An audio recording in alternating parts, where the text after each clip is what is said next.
I'm just gonna read straight through all this stuff. Alright, when people meet me, they're always amazed to find out I'm an Iraq veteran.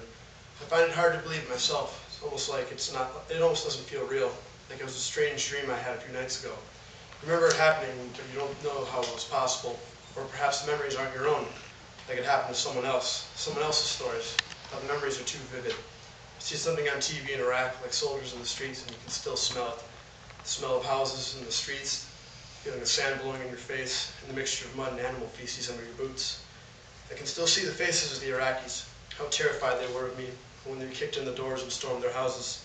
The faces of the children when they were curious about us, how they would come up to us when we were sitting around. They seemed so much like American children, the way they laughed and smiled and played with each other. You try to dehumanize them in your head until the first Iraqi toddler smiles at you and reaches up for you to pick her up. You lose a lot of previous misconceptions almost instantly. You can still be mad at the adults, but you learn to love the children. Sometimes forget that the Iraqis are people too. It's easy to do that when you're blowing down their doors and forcing them into flex cuffs. Almost a year in Iraq so far. I've been in the Middle East for 11 months. Hard to believe that by the time I see home again, it'll be over a year. We're so close we can almost taste the sweet air of home. So many things we've seen and I hardly believe it myself. I wonder if anyone will believe it. I wonder if I will really talk about it, any of it. Nights sleeping under the stars in the middle of the desert, how clear the night skies in the Jazeera Desert are. Flying all over the country in Blackhawks and Chinooks, pulling security out the back of bongo trucks while driving down roads peppered with IED craters. Walking through swamps along the Tigris River, wondering how this can be Iraq. Staring out into the vastness of the desert thinking it looks like a beach with no ocean. Spending days at a time in inescapable heat, sleeping in everything from Iraqi mansions to bombed out mud huts. Every step you take might be your last. Every time you hear a twig break or the ground sinks slightly, your heart skips a beat. Playing with small Iraqi children, thinking about how much they remind you of American children.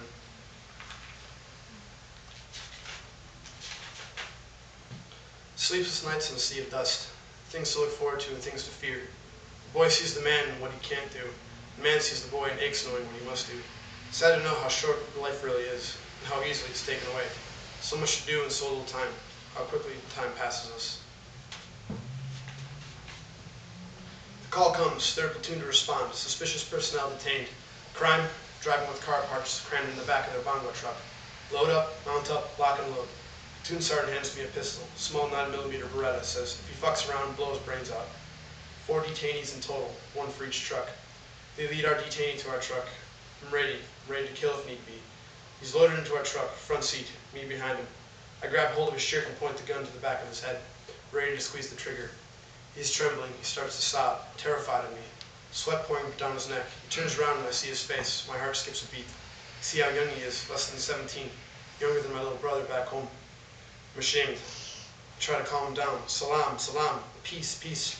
I wish I knew more Arabic. It doesn't work. I regain my composure. I do the job I need to do. He doesn't fight back. I never pull the trigger.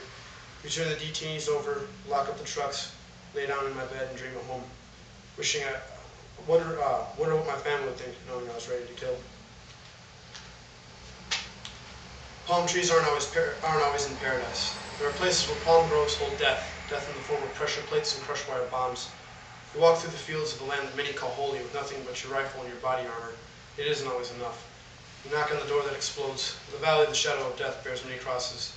Young men sent to fight, leaving behind mothers, fathers, sisters, brothers, sons, daughters, and friends. High school recruiters, merchants of death. You wonder if when and if you make it back, your loved ones will recognize you. How can you go home after that? How can home still be home?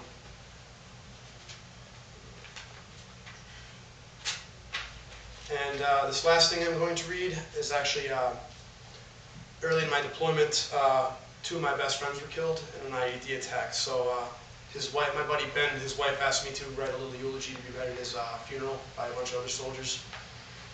Here it is. All right. Worst nightmare of any medic is realizing that there's always going to be those patients where there's nothing you can do for. No matter how hard you try, no matter how good your medical skills are, no matter how strong your patient's will is, they're going to die. When I lost Ben, it was worse. I wasn't even able to be there. It was my turn for a day off.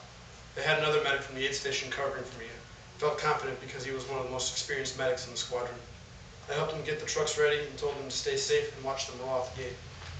I had no idea that I was saying goodbye to 2 of my closest friends. I never saw Ben or Isaac again. I know the medic did everything he could.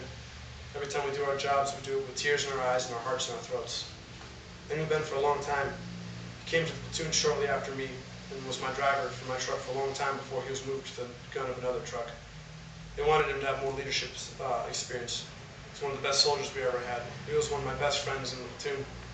When we left for Iraq, before we left for Iraq, we all used to hang out in Ben's room and drink beer together and watch bootleg copies of the movie 300. In Iraq, me and Ben made a game of setting mousetraps in each other's beds, making each other quite paranoid, but we always laughed at the game.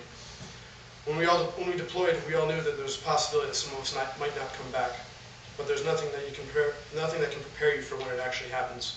Realizing that you'll never have any more memories of that person, that they'll never make you laugh or smile again. We'll always miss Ben. It's our duty as soldiers and his friends and his family to see that he lives on in our memories, to tell our children about him, to ensure that he's never forgotten.